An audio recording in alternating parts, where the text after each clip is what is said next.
के लिए एक बात की समझ लेना कि अटल बिहारी वाजपेयी ने एक अच्छी बात की, रविन्द्रनाथ टैगोर ने, अटल बिहारी वाजपेयी ने, रविन्द्रनाथ टैगोर ने, कि जो भी ऑर्गेनाइजेशन, जो भी इंस्टीट्यूशन, जो भी फैमिली, जो भी एसोसिएशन कोई सेलिब्रेशन नहीं करती, वो एक दिन मर जाती है। तो चाहे कोई घर हो, चाहे कोई संस्था हो, चाहे कोई इंस्टीट्यूट है, कोई ऑर्गेनाइजेशन, कोई कंट्री, कोई स्टेट या कोई भी धार्मिक समुदाय क्यों न हो, कोई भी कम्युनिटी हो, उसमें कोई ना कोई सेलिब्रेशन होना चाहिए, चाहे वो फाउंडर्स डे हो, चाहे समथिंग एल्स कुछ भी हो, यानी कुछ ना कुछ होना चाहिए। अगर वो नहीं होता है तो उसका नतीजा क्या निकलता है कि वो धीरे धीरे करके उनको दुनिया भूल जाती है, वो मर जाती है। क्यों महावीर जयंती मनाते हैं, क्यों बुद्ध पूर्णिमा मनाते हैं, क्यों भगवान राम की रामनवमी मनाते हैं, कृष्ण जन्माष्टमी क्यों मनाते हैं, ये किस लिए मनाते हैं, जितने भी हमारे अवतार उनके अवतरण दिवस क्यों मनाते हैं, उनकी बातों को याद करने के लिए। तो इसी तरह से जिस दिन भी जो भी चीजें होती हैं उन सबको याद करने से मनुष्य की भलाई होती है, बहुत सारी चीजें उसको सीखने को मिलती हैं। और सच में तो कल भी जैसे पूरा दुबई वालों ने प्रोग्राम पेश किया था अपना, दुबई 7G, इसलिए वहाँ पर बहुत जल्दी इंटरनेट में कोई भी प्रॉब्लम नहीं आती है और सारे टाइम उनके पास नेट चालू है तो बहुत फास्ट वर्किंग हो जाती है। बहुत अच्छे से सबने सेलिब्रेशन किया, सपना जी ने भी बहुत अच्छे से ही सारा अनाउंसमेंट किया, सारे बच्चों ने जितने भी सेलिब्रेशन किए सब बहुत अच्छे किए। तो कल वहाँ पर ईद थी, आज यहाँ पर ईद है। ईद माने मिलन, ईद माने त्योहार। कल पूरा ईद के ऊपर चल चुका है तो ईद के ऊपर अब क्या बताना बाकी है। लेकिन इतना जरूर समझ लेना कि प्रत्येक फेस्टिवल के पीछे कोई ना कोई संघर्ष भी होता है। अगर दशहरा है तो उसके पीछे राम और रावण का युद्ध भी, सीता का चोरी होना भी है, सीता का वापस लाना भी है। प्रत्येक फेस्टिवल के पीछे कोई ना कोई युद्ध, कोई ना कोई चीजें होती हैं। राखी का त्योहार हम मनाते हैं तो रानी करमवती ने कैसे हुमायूं को राखी भेजी थी कि मैं इस समय बहुत दिक्कत में हूँ और मुझे युद्ध की सहायता चाहिए, और बाबर ने उसी समय उसकी राखी की लाज रखी और उसे सेना पूरी की पूरी भेज दी थी कि तुम मेरी तरफ से युद्ध करो और किसी भी चीज की जरूरत हो तो मैं तुम्हारा भाई बैठ।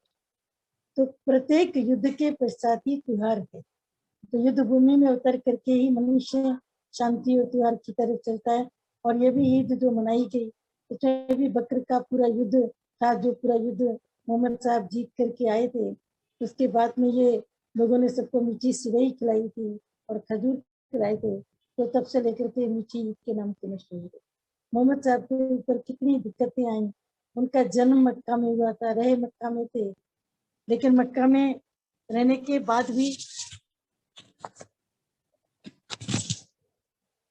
रहे भी मक्का में, उनका जन्म भी मक्का में, लेकिन उनको जिस समय उलेमा, जिसको हम कहते हैं ना कि बीच बीच में जो उलेमा, मौलवी, पंडित ये सब होते हैं, ये कभी भी सत्य को, धर्म को बर्दाश्त नहीं करते हैं, कभी भी निशुल्क चीजों को बर्दाश्त नहीं करते हैं, क्योंकि उनका सब काम शुल्क से, पैसे से चलता है।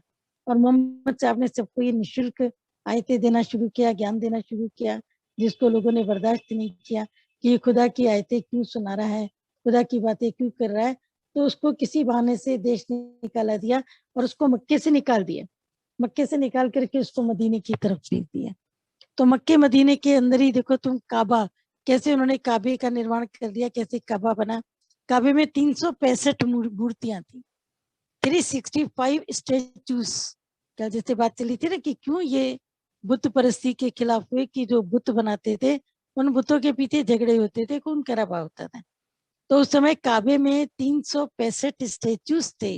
उन सारे स्टेचूज को महात्मा, ये जो आपके पैगंबर मोहम्मद साहब है, उन्होंने उन सारे स्टेचूज को गिराया, लेकिन एक स्टेचू बाकी रह गया, वो गिर नहीं पाया, वो भगवान शिव का। और आज दिन तक सब यही कहते हैं कि मक्के जब तुम काबे में जाते हो तो काबे में शिवलिंग है, शिवलिंग है, पर किसी भी हिंदू को हज यात्रा की इजाजत कभी नहीं मिलती। चाहे हिंदू अपने को मुसलमान करके दिखाए, कुछ भी करे, प्रिटेंड करके जाए पैसा देके, लेकिन हिंदू को अंदर एंट्री नहीं मिलती है, क्योंकि वहां पर कभी किसी पीर ने ये भविष्यवाणी करी थी कि ये शिवलिंग की जगह है, यहाँ पर तुमने मक्का बनाया है, ठीक है, लेकिन जब कभी कोई सच्चा शिव भक्त आएगा और यहाँ पर जल ऐसा चढ़ाएगा तो उसकी पूजा करते ही शिवलिंग इतना भारी हो जाएगा कि तुम्हारा काबा उसी समय गिर जाएगा और पूरी ये जो तुम्हारा समुदाय है, पूरा तुम्हारी जो संस्था है, पूरी जो तुम्हारी बरादरी है, पूरे जो तुम्हारी जात है, ये पूरा का पूरा ये सब कुनबा सब टोटल A to Z ही खत्म हो जाएगा। तो उस पीर की भविष्यवाणी के बाद से कभी भी उसके भीतर किसी भी हिंदू को हज यात्रा की टिकट नहीं मिलती, हज यात्रा के लिए कभी वीसा नहीं मिलता, उनको इजाजत नहीं मिलती।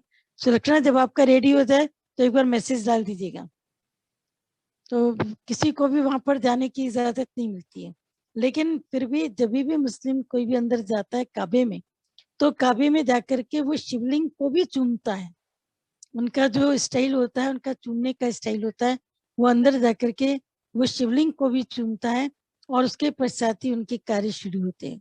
तो इसका मतलब है कि शिव हमारे प्रधान है, कल्याणकारी, जो सृष्टि के आदि से है, सृष्टि के अंत तक है, सृष्टि पूरी उसी से है।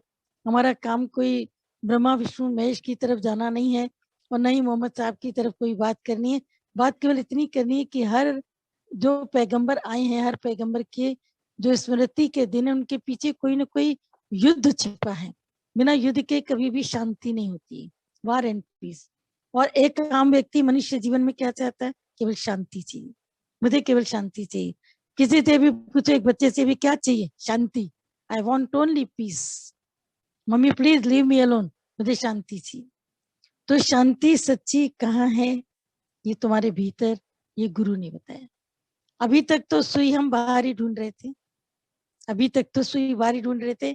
और आज भी सत्संग सुनने के बाद भी हैरानी तब होती है जब व्यक्ति शांति, आनंद, मौज, प्यार, ये जो अमूल्य चीज है, इनकी खोज बाहर करता है। कोई मुझे प्यार कर ले, कोई मेरा ध्यान दे, कोई मेरे ऊपर अपनी नजर रखे, क्यों रखे? मैं खुद सबके ऊपर क्यों ना अपनी नजर रखूं? मैं खुद क्यों ना सबको इतना प्रेम करूं? मैं खुद क्यों ना सबको अपने पास में समेट लूं? मैं खुद आगे बढ़ करके, मुझे किसी से कुछ भी चाहिए, ये शब्द बिल्कुल छोड़ दो एकदम। आज अक्षय तृतीया का दिन है।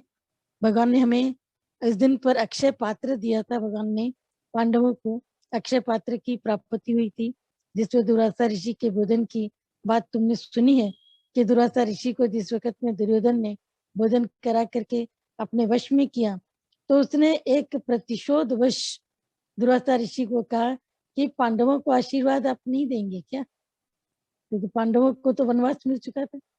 पर उनको बोला कि पांडवों को आप आशीर्वाद दीजिए, हमारे छोटे भाई हैं, युधिष्ठिर तो उनसे भी बड़े हैं, हम चाहते हैं आप उनको भी आशीर्वाद दें और आप वहां का भी आतिथ्य ग्रहण करें और उन्हें कहें कि आपका भोजन वो तैयार करें। अब दुर्वासा ऋषि अकेले तो चलते नहीं थे, उनके साथ में 1000-2000 शिष्य एक साथ ही चलते। अब जिस वक्त दुर्वासा ऋषि ने कहलवा के भेजा पांडवों को कि दुर्वासा ऋषि का आगमन फला तिथि को हो रहा है और 1000 भक्तों का भोजन हमें इस समय पर तैयार चाहिए, और वो भी सूचना जो मिली, सूचना उस वक्त मिली जब बिल्कुल उनके आने का टाइम बिल्कुल एकदम पूरा हो चुका था। यानी 1 बजे आना है तो 1 बजने में 10 मिनट पर उनको सूचना मिली। पांडव भोजन कर चुके थे। जब पांडव भोजन कर चुके थे तो आखिर में घर में कुछ भी खाना पकाने को उस समय था ही नहीं। वनवास में 1000 लोगों की किस तरह से व्यवस्था हो सकती है? तो एकदम से द्रौपदी ने भगवान कृष्ण को याद किया कि तू ही मेरा सखा, तू ही मेरा स्वामी। उस समय भी लाज तुमने रखी थी, इस समय भी तुम रखोगे, क्योंकि दुर्वासा ऋषि अगर कुपित हो गए तो ये हमारे ऊपर कोई ना कोई ऐसा हमको शाप दे करके जाएंगे, ऐसा अभिशाप दे के जाएंगे, हम जिससे कभी बाहर ना आ सकेंगे। तो एकदम से भगवान को द्रौपदी की जब पुकार सुनाई देती है तो भगवान दौड़ करके द्रौपदी के पास आते हैं, लेकिन आते ही कहते हैं कि द्रौपदी मुझे भोजन चाहिए। तो द्रौपदी को एकदम से गुस्सा आया। उसके हाथ में वो कढ़ाई थी, वही अक्षय पात्र ही था जिसमें भोजन बना था, भोजन सबने खाया था। उसने वो कढ़ाई उठा करके भगवान के आगे फेंक दी। बोला कि तुमको भोजन चाहिए, 1000 तो भूखे आ ही गए और ऊपर से एक तुम, 1001 भूखे हो गए, अब इनको खाना मैं कहाँ से खाऊं? और उठा करके एकदम से भगवान ने कहा, अच्छा वो अक्षय पात्र 1 मिनट के लिए दिखाओ जो मैंने तुमको दिया था, जो भगवान ने तुम्हें दिया था वो दिखाओ। तो जैसे ही अक्षय पात्र उन्होंने दिखा, बोला देखो बिल्कुल खाली। बोला खाली कहाँ है? इसमें 1 चावल का दाना बाकी है। बोला 1 चावल का दाना, ये क्या करेगा? ये तो मैं धोने ही जा रही थी कढ़ाई, अभी 1 चावल का दाना रह गया, मुझे कढ़ाई धोनी ही जानी थी। तो उसी समय जिस वक्त में ये जाते हैं, एक चावल का दाना भगवान कृष्ण ने अपने मुख में रखा, और जैसे ही एक चावल का दाना भगवान कृष्ण ने अपने मुख पर रखा, उसी समय वहां से दुर्वासा ऋषि का मैसेज आया, संदेश आया द्रौपदी के नाम पर, पांडवों के नाम पर, कि हमारे भोजन की तैयारी अगर हो भी चुकी होगी, तो आप इस भोजन को कृपया किसी और को खिला दें या इसकी कोई व्यवस्था कर लें, क्योंकि यहाँ पर हमारे जितने भी लोग हैं वो जब स्नान करने गए, स्नान करके बाहर आए, और वैसे प्रकृति में प्राकृतिक तरीके से आप देखते होंगे कि जब आप स्नान करके निकलते तो आपको भूख जरूर निकलती। बस जैसे ही कई लोगों को तो जैसे हार्ट पेशेंट होते हैं, या जिनका बीपी हाई होता है, या जिनकी शुगर हाई होती है, उनको स्नान करने के तुरंत बाद कुछ ना कुछ चाहिए, मीठा या नमकीन, लेकिन कुछ ना कुछ उसको चाहिए, भोजन करने के लिए चाहिए होता है, क्योंकि पूरी हमारी जठराग्नि उस समय स्नान के समय शांत होगी और एकदम से प्रदीप्त होती है। जब वो एकदम से प्रदीप्त होती है तो उसको भोजन की जरूरत उस समय पड़ती है, पर चाहे तुम उस समय एक मारी का बिस्किट खाओ, कुछ भी खाओ, लेकिन स्नान करके तुमको जरूर कुछ ना कुछ खाने की जरूरत पड़ती है। लेकिन यहाँ पर विपरीत हो गया, दुर्वासा ऋषि स्नान करके निकले, बोला मुझे तो लगता है बिल्कुल भूखी नहीं, मुझे डकार आ रही, खाना खाने की कोई इच्छा ही नहीं। 1000 शिष्य जो स्नान करके निकले थे, वो एक एक करके जब निकलते गए तो बोलते थे हमारी तो भूख खत्म हो गई, पता नहीं इस पानी में क्या था, हम तो अच्छे खासे भूख में थे पर हमारी भूख खत्म हो गई। अब सबके सबने जब बोल दिया कि हमारी भूख खत्म हो गई, तो भगवान कृष्ण को उधर मुस्कुराहट आ गई, बोला ये नहीं समझ पा रहे कि इनकी भूख किसने खत्म करी। तो ये अक्षय पात्र जो द्रौपदी इन लोग को मिला था, पांडवों को, इसी की वजह से वो दुर्वासा के श्राप से बच गए। अब ये अक्षय पात्र है क्या? आप कहोगे कि अगर ये सब चीजें हैं तो वो होनी चाहिए, फिर वो होना चाहिए। ये अक्षय पात्र एक्चुअली आपका हृदय है, और वो हृदय जिसका अक्षय है, जिसका हृदय अक्षय है, अक्षय माने जिसमें कोई टूट फूट नहीं होती, जिसकी कभी क्षति नहीं होती है, जिसका कभी नुकसान नहीं होता है, और जिसका नुकसान कोई कर भी नहीं सकता है, जिसका नुकसान कोई भी नहीं कर सकता है, उसे अक्षय पात्र कहते हैं। वो अक्षय पात्र आपका हृदय है। उस गुरु ने एक चीज डाली है जो अक्षत है। अक्षत, अक्षत माने इसका भी क्षय कभी भी नहीं होता है। वैसे अक्षत आप चावल को कहते हैं। चावल में एक क्वालिटी होती है, एक गुण होता है चावल के अंदर, कि चावल तुम भिगो के कितनी देर रखते हो, फिर इसको तुम उबालते भी हो, उबल भी जाते हैं, लेकिन चावल टूटते नहीं है। जब तक तुम उसको पीसने की, तोड़ने की कोशिश नहीं करोगे, चावल अपनी आप से नहीं टूटते हैं। इसीलिए चावल का एक नाम अक्षत है। तो जिस वक्त गृह लक्ष्मी घर में आती है, तो भी आप देखो कि उसमें कलश में क्या डालते हैं, अक्षत डालते हैं, फूल, फिर उसमें धन डालते हैं, मीठा डालते हैं, यानी गृह लक्ष्मी आ रही है। तो अक्षत यानी यहाँ पर जितनी भी प्रकार की क्षति होनी होगी, उस सब क्षति को ये रुकेगी। ये अक्षत, ये अक्षय वर लेकर के आ रही है कि कभी भी अन्नपूर्णा कभी भी समाप्त नहीं होगी। तो अक्षत एक्चुअली तो अन्नपूर्णा का ही दूसरा नाम है। अन्नपूर्णा जिस घर में होती है, अन्नपूर्णा उसको कहते हैं जो घर में सबको प्रेम से भोजन करा के आखिर में खुद खाती है। अन्नपूर्णा वो नहीं होती है जो खाना बनाती जाती है और चाटती जाती है, जरा मैं भी थोड़ा खा के देखूं, ये भी थोड़ा खा लूं, ये भी थोड़ा। अन्नपूर्णा वो नहीं। अन्नपूर्णा वो जो सबको भोजन बना के, खिला के, सबको संतुष्ट करके स्वयं भोजन करती है, वो अन्नपूर्णा ही अक्षय पात्र होती है, जो घर में कभी भी भोजन में बरकत को कम होने नहीं देती। हमने कई बार कई सत्संगियों के मुंह से सुना है कि माता भगवान के घर में बहुत छोटे छोटे बर्तन होते थे, छोटा कुकर, छोटी सुपरी, छोटी बाटी, छोटी कढ़ाई, उसमें खाना बनता था। तो 3-4 तो वो लोग हुए, लेकिन प्लस गीता भगवान, प्लस और भी कोई प्रेमी, प्लस और भी कोई प्रेमी, बोला उसमें इतना भोजन होता था छोटे पात्र के अंदर कि अगर 10 लोग खा ले और अगर 2-4 और आ जाए तो वो भी खा लेते, वो भी खा लेते थे। वो क्या था? ये करिश्मे तुम अपने घर में भी देखते होंगे। तुमने 20 का भोजन बनाया, 40 में निपट गए। दुनिया में तो तुम कोई पार्टी करो, तुम 20 के लिए तुम प्लेटें लेकर के आओ, और अगर उसमें अगर 50 लोग आ गए तो 10 के लिए अरेंजमेंट तुमको, 15 के लिए अरेंजमेंट तुमको भारी पड़ जाएगा, भारी पड़ जाएगा पैसा खर्च करके भी। और यहाँ बिना पैसा खर्च किए भी गुरु फिजिकली भी जो भोजन होता है, कितने भी लोग आए वो भोजन को खा के देंगे। कोई ये नहीं कहेगा कि हमको भूख लगी, हर एक कहेगा कि हम बिल्कुल संतुष्ट हैं। अब ये अक्षत आखिर है क्या? आज के दिन की बड़ी महिमा सब करते हैं भी, आज के दिन पर गोल्ड खरीदोगे तो पूरा गोल्ड पूरे साल तुमको गोल्ड मिलता रहेगा। तो हम उनसे कहते हैं कि मूर्ख व्यक्ति, ये तो बताओ कि जो गोल्ड खरीदोगे अपने पैसे से आज के दिन, अक्षय तृतीया के दिन, ठीक है, अब पूरे साल जो गोल्ड खरीदोगे वो किसके पैसे थे? वो भी तो तुम्हारी अपने पैसे, अपनी दुकानदारी, अपनी सैलरी, कोई तुम्हें ऊपर आसमान से तो नहीं मिलेगा ना। यानी तुमको तुम्हारे ही उसमें जो बरकत है, एक्चुअली जो बरकत है तुम्हारे धन के अंदर, खर्चे के अंदर, घर के अंदर, भोजन के अंदर, वो बरकत ही अक्षय कहलाती है। और ये बरकत कब होती है? जब घर के अंदर शांति होती है, जहाँ स्त्रियों की इज्जत होती है, जहाँ धर्म की स्थापना होती है, जहाँ गुरु के दीदार होते हैं, वहीं पर ही वो जाकर के निवास करती है। तो ऐसे अपने जीवन को बनाओ, नहीं तो गोल्ड के पीछे सारी दुनिया पागल हो गई, पैसा चाहिए, पैसा चाहिए, पैसा चाहिए, पैसा चाहिए। तो कितना भी पैसा अगर तुम लेने की कोशिश भी करो, कितना भी पैसा है, वो पैसा कहाँ बचता है? आखिर तो पैसा खत्म होता जाता है। पैसा अक्षय कहाँ है? अगर तुमने 50,000 में से 30 खर्च कर दिए तो 20 ही तो बचे, वो अक्षय कहाँ हुआ? लेकिन ज्ञान में तुम ज्ञान किसी को दो, फिर भी ज्ञान तुम्हारे पास बच गया, खत्म तो नहीं हुआ। तुमने प्यार में प्यार किसी को दिया, फिर भी तुम और को प्यार कर सकते हो, तुम अक्षय, प्यार अक्षय है। अभी तुम समझो 20 लोगों को प्यार करते हो, तुम्हारे सत्संग में 30 लोग आते हो, 40 आते हो, 50 आते हो, तुम उनको प्रेम करते हो। लेकिन 4 अगर और आ जाए तो तुम उनको समाने की ताकत रखते हो, अक्षय। ये कम कहाँ हुआ, ये बढ़ता गया। तो इस धन ते औरों को बरसावे, ये जो धन है जो गुरु ने तुम्हें दिया, ये औरों को जब बरसाते हैं तो ये अक्षय हो जाता है, इसकी कभी क्षति नहीं होती, इसका कभी नाश नहीं होता। और आत्मा भी अजर है, अमर है, अविनाशी है, इसका कभी नाश नहीं होता, आत्मा का कभी क्षय नहीं होता, ये बढ़ती नहीं है, ये छोटी नहीं होती है, ये पानी में गिरती नहीं है, इसका कहीं पर कोई भी नाश नहीं होता। रही बात गोल्ड की, सोने की, तो सोना अक्षत तो है, लेकिन अक्षत होते हुए भी किसी को शांति कहाँ दे सकता है? जाते वक्त में भूकंप के, जिस वक्त में भूकंप आए, कुछ भी आया, लोगों के कितने कितने केजी सोना लोगों के जमीन में दब गए, जिसको बोलते हैं जमीन दरोज हो जाना। ये जमीन दरोज हो गए। अब इस जमीन से लोगों को कब मिलेगा? हजारों साल की बात में, सैकड़ों साल की बात में, जब दोबारा फिर सृष्टि आई, किसी ने खुदाई करी, किसी को मकान बनाना होगा, वो सोना फिर मिलेगा।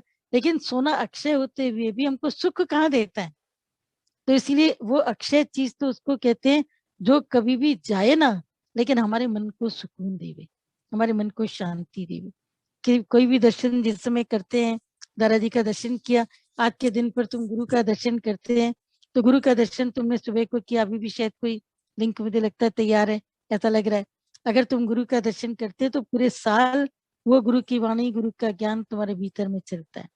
तो ये अक्षय पात्र गुरु ने, तुम्हारा हृदय जो है वो अक्षय पात्र है, इसके भीतर में गुरु ने अक्षत डाला है, ज्ञान का, प्रेम का, स्मृति का, याद का गिफ्ट दिए, लवलीनेस की, हमेशा प्यार की। सबको तुम ये प्रेम देते चलो, प्रेम देते चलो, कभी तुम्हारा प्रेम कम नहीं होगा। जो प्रेम देने का कंजूस हो जाता है ना, जो कंजूस व्यक्ति, वो कंजूस व्यक्ति कभी भी कहीं पर सुखी नहीं होता है। और जो व्यक्ति बात करने का कंजूस है, प्रेम करने का कंजूस है, अपने दिल की बात को बताने का कंजूस है, मूड ऑफ करके बैठ जाएगा पर दिल की बात नहीं बताएगा। मूड ऑफ करेगा, शो करेगा, मैं नाराज हूँ, मेरे को गुस्सा है, दिल की बात नहीं बता। अगर कोई सामने का व्यक्ति समझदार है तो दिल की बात बता के उसको तुम खत्म करो, और फिर उसी अक्षत उपहार को गुरु से लेके जाओ।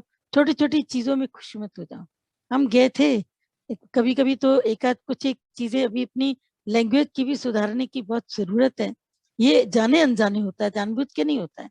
अक्सर करके कहते हैं हम दादाजी से मिलने के लिए गए, दादाजी बहुत खुश हुए, मेरा भगवान बहुत खुश हुए।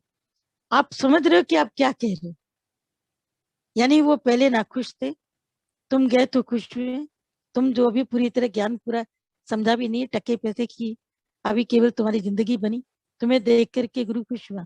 वो पहले ही खुश था, तुम्हें खुश करने के लिए उसने और खुशी को जाहिर किया। कहना ये चाहिए कि हम गुरु के पास होकर के आए, हमें बहुत खुशी मिली, उन्होंने बहुत प्यार दिया। दादाजी बहुत खुश थे, दादाजी बहुत हमसे खुश हुए, मीरा भगवान बहुत खुश हुए। वो तो वैसे भी खुश है, उनको खुशी तुम क्या दोगे?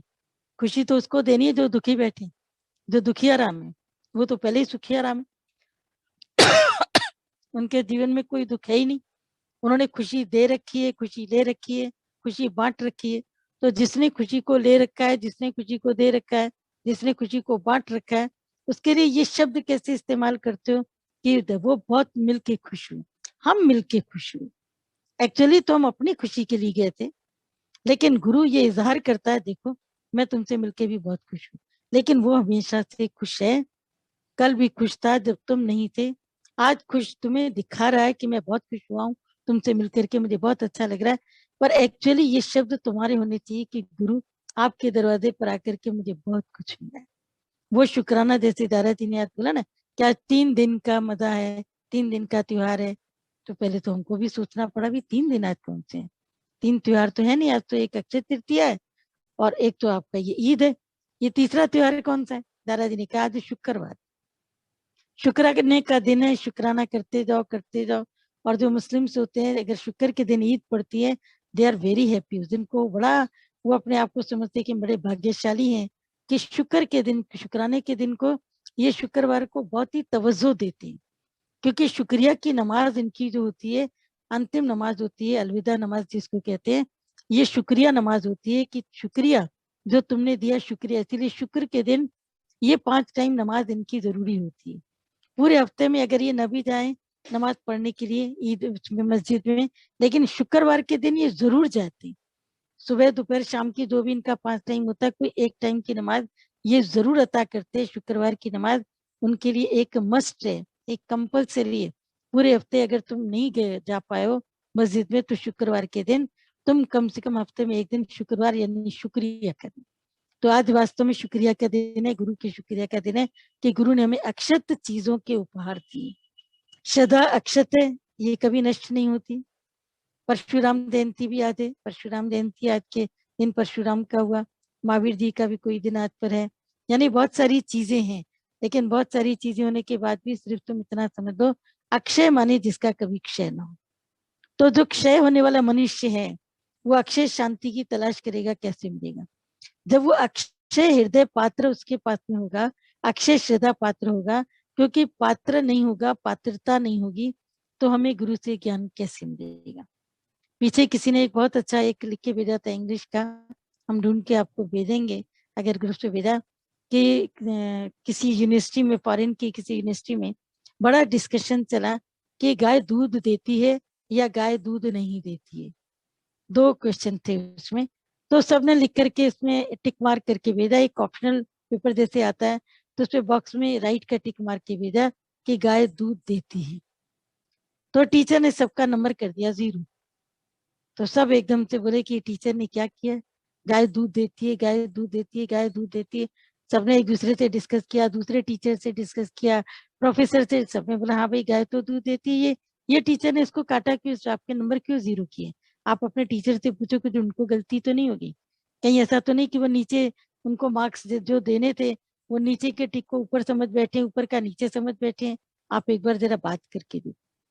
टीचर के पास सारे स्टूडेंट मिल करके गए, बोले सर हमें आपकी ये बात समझ में नहीं आती है। एक बात होती है आरोपण करना, और एक होता है किसी से पूछना। आरोपण माने सर आपको तो कुछ पता ही नहीं है, आप तो जानते ही नहीं हो, आपने हमको फेल क्यों कर दिया है। आपको तो पता होना चाहिए कि गाय दूध देती है, सारी दुनिया कह रही है कि गाय दूध देती है, और आप कहते हो कि गाय दूध नहीं देती है। आरोपण। एक होता है प्रश्न। प्रश्न माने आपने ऐसा जो कहा है या किया है, उसके पीछे क्या राज है, हम जानना चाहते हैं। सारी दुनिया कहती है कि गाय दूध देती है, लेकिन आपने हमारे मार्क्स 0 किए। बोला गाय दूध देती नहीं है, गाय से दूध लिया जाता है, दिया जाता है। Education is caught, education is caught, knowledge is caught, it is not taught. ये पढ़ा ही नहीं जा सकता। जैसे गाय दूध देती नहीं, बछड़ा निकालता है, इसी तरह से तुम्हें भी गुरु से ज्ञान को निकालना आना चाहिए। तो गुरु तो अक्षय पात्र हमको देने के लिए तैयार है, हम उस अक्षय पात्र में फिर कचरा भर लेते हैं, फिर दुनिया की चीजें भर लेते हैं, फिर माया भर लेते हैं। और जो धन जाने वाला नहीं है, उसके पीछे अपनी श्वासें दे रहे हैं। जो धन जाने वाला है साथ में, उसके लिए हमारे पास में न तो समय है न तो श्वास है। ये तो लॉकडाउन है, तो समय को खाली है, पास करना है, पास करने के लिए बैठ जाते हैं। अच्छा है, ज्ञान भी बहुत मिल रहा है, लेकिन अपने से पूछना कि जब सब कुछ खुल जाएगा, तुम्हारी नौकरी टोकरी ज्ञान सत्संग ये वो, फिर भी तुम्हारे भीतर इतनी लगन सत्संग के लिए होगी, फिर भी तुम इतना टाइम निकाल करके सत्संग को सुनोगे, फिर तो ये सत्संग जब जूम के बंद हो जाएंगे, क्योंकि जूम ने सबको आलसी भी बना दिया, घर में ही बैठे हैं, तैयार होकर बैठने की जरूरत ही नहीं, नाइटी उठाई, चुन्नी पहन ली, बैठ गए, हो गया काम, काम हो गया, नहाने की भी जरूरत नहीं, बाद में नहा लेंगे, कई लोग ऐसे हैं। लेकिन चुस्ती से जैसे तुम अभी बैठ जाते हो, उस समय क्या तुम घर से बाहर निकलोगे या घर के भीतर ही बैठे रहोगे?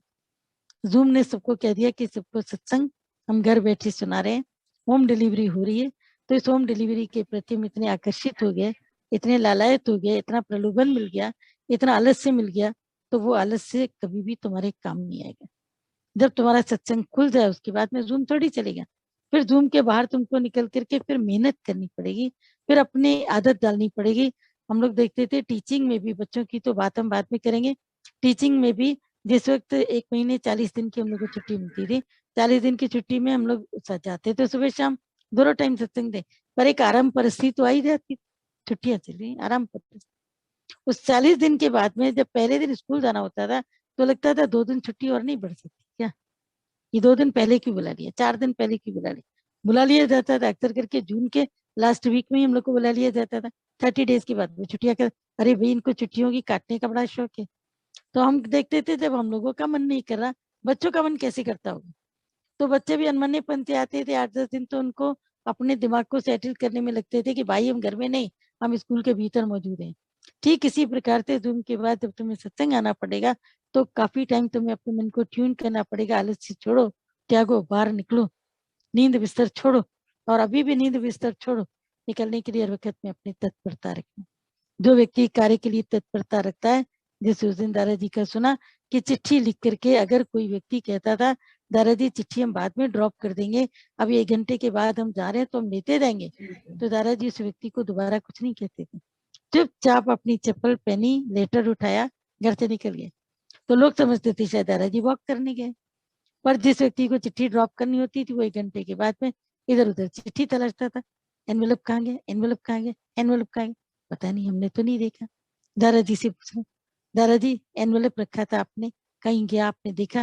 बोला वो तो मैं ड्रॉप करके आ गया। बोला दादाजी आप ड्रॉप करने के लिए गए थे ना? मैंने तुमसे बोला, तुमने बोला 1 घंटे के बाद जाऊंगा, मैंने सोचा कि अभी 12 बजे की पोस्ट निकलती है, इसी से अभी निकल जाएगा, तुम अगर जाओगे 2 बजे तो ये तो शाम की पोस्ट से निकलेगा, या हो सकता है कि कल की पोस्ट से निकले। तो दादाजी इतनी भी जल्दी क्या है? बोला इतनी भी जल्दी क्या है, ये जल्दी की बात नहीं हो सकता, कोई व्यक्ति आत्महत्या से अपने को रोक ले। यही चीज इनकी स्टेशन के लिए भी होती थी, स्टेशन पर जल्दी पहुंच जाते थे, और फिर वहां पर क्या करते थे कि मान लीजिए गाड़ी अभी लेट है, और वैसे थोड़ी और लेट और लेट और लेट, तो कोई कोई बोलता था एक तो गाड़ी लेट होती है, फिर ऊपर से आप जल्दी लाके 2 घंटे बिठा देते हो, टाइम से आए तो ठीक है, गर्मी होती है, ये होती है। दादाजी ने काहे की गर्मी होती है, हाथ के पंखे सबके पास है, सब लेके जाते थे, उन दिनों में सुराइयां तक लेके जाते। इतना हमें याद आ रहा है कि जब जाते थे ट्रेन में तो हम तो सुराही लेकर के जाते थे उस टाइम पर, ये बहुत साल पहले की बात है। बॉम्बे का सफर बड़ा लंबा होता था, तब 30 या 36 घंटे का सफर होता था, ट्रेन का सफर। 30-36 घंटे बहुत होते, और पानी फ्रिज का पीते नहीं थे, सादा पानी अच्छा नहीं लगता था, तो बकायदा सुराही लेके जाते थे, फिर उस सुराही को वहीं छोड़ देते थे। फिर बॉम्बे से आने के टाइम पर सुराही दूसरी लेनी पड़ती थी, कभी कभी नहीं भी मिलती थी बॉम्बे से। बहरहाल जाते थे इतने लंबे सफर के अंदर भी, तो लंबे सफर के भीतर भी गुरु की स्मृति बनी रहती थी, यादगिरी बनी रहती थी, ज्ञान का भाव बना रहता था। पर कैसे जाकर के मिलते थे, मिलके ज्ञान लेते थे, वो ज्ञान याद रहता था, वो ज्ञान हमेशा के लिए साथ चलता था, हमेशा के लिए भीतर में वही ज्ञान, जो अपनी मेहनत करके धन कमाया जाता ना, उसकी बड़ी कदर होती, और जो बिना मेहनत के धन मिलता है उसकी कोई कदर नहीं। हमारी नॉलेज में एक व्यक्ति था, एक लेडी, उसके बेटे ने, उसके बल्कि बेटा ही था शायद, उसके बेटे ने कहा मैं अपने दादाजी को कोसता हूँ, बद्दुआ देता हूँ, उसने इतना पैसा क्यों कमाया कि मेरे बाप ने जिंदगी भर शराब पी, सुबह शराब, दिन शराब, शाम शराब, रात शराब, न बच्चे, न पत्नी, न घर, न बिजनेस, उसने कुछ नहीं देखा। काश हमारे दादाजी इतना न कमाते, तो कम से कम हम कम कमाई खुद कमाते, परिश्रम करते और खुश रहते। गुरु ये सब चीजें हमें कितनी समझाता है, कैसे तुम समझ करके चलो। तो जब एक एक चीज को हम समझते जाते, जैसे अभी अक्षय तृतीया, गुरु जी बधाई बधाई बधाई बधाई, कभी भी गुरुओं को बधाई तुम कैसे दे सकते हो, भगवान को बधाई कैसे दे सकते हो? नहीं, new year, happy new year, happy new year. Happy new year तुम गुरु को कैसे कह सकते हो? गुरु को कैसे कह सकते हो? हाँ, ये कहा जाता है आज अक्षय तृतीया है, हमें आपका आशीर्वाद, हमारे ऊपर आपका आशीर्वाद बना रहे। चाहिए शब्द भी नहीं, चाहिए means question mark, question mark कि अभी शायद नहीं मिला है, फिल इन द ब्लैंक, शायद अभी कुछ बाकी है, खाली जगह। लेकिन एक्चुअली तो गुरु का प्यार मिला हुआ, आपका प्यार हम पर बना रहे, आपका आशीर्वाद हम पर बना रहे। आज के दिन पर हम यही चाहते हैं, मांगते भी क्या, हमारा यही एक मन की तमन्ना है कि दिवाली के दिन पर आपका हम आशीर्वाद हमारे साथ में है, ये बना रहे। तो कभी भी ये कहना कि आपको बधाई, आपको बधाई, आपको बधाई, तो ये बधाई बधाई जो गुरु के साथ में बातचीत का तरीका बहुत चेंज होना चाहिए। ये दुनिया वालों की तरह से हमारा गुरु नहीं है कि जैसे दुनिया के लोगों से तुम कह देते हो ईद मुबारक है, आपको ईद मुबारक है, अक्षय तृतीया मुबारक, दादाजी आपको बधाई दा। वो तो कुछ नहीं कहेंगे आपसे, गुरु जी इस पद पर बैठा है, वो हमको हमारी गलतियां थोड़ी बताएगा। हमें अपनी गलतियां खुद समझनी पड़ेंगी, एक दूसरे के साथ में बैठ करके इन सब चीजों को खुद समझना पड़ेगा। बातें बड़ी छोटी है, बहुत छोटी है, तुम्हारा ध्यान भी इन बात पे नहीं जाता होगा। और कोई ऐसा नहीं कि तुमको हमें कुछ कहने का अधिकार है, लेकिन केवल एक ये बात कही जाती है कि ऐसा नहीं होना चाहिए, ये चीज नहीं।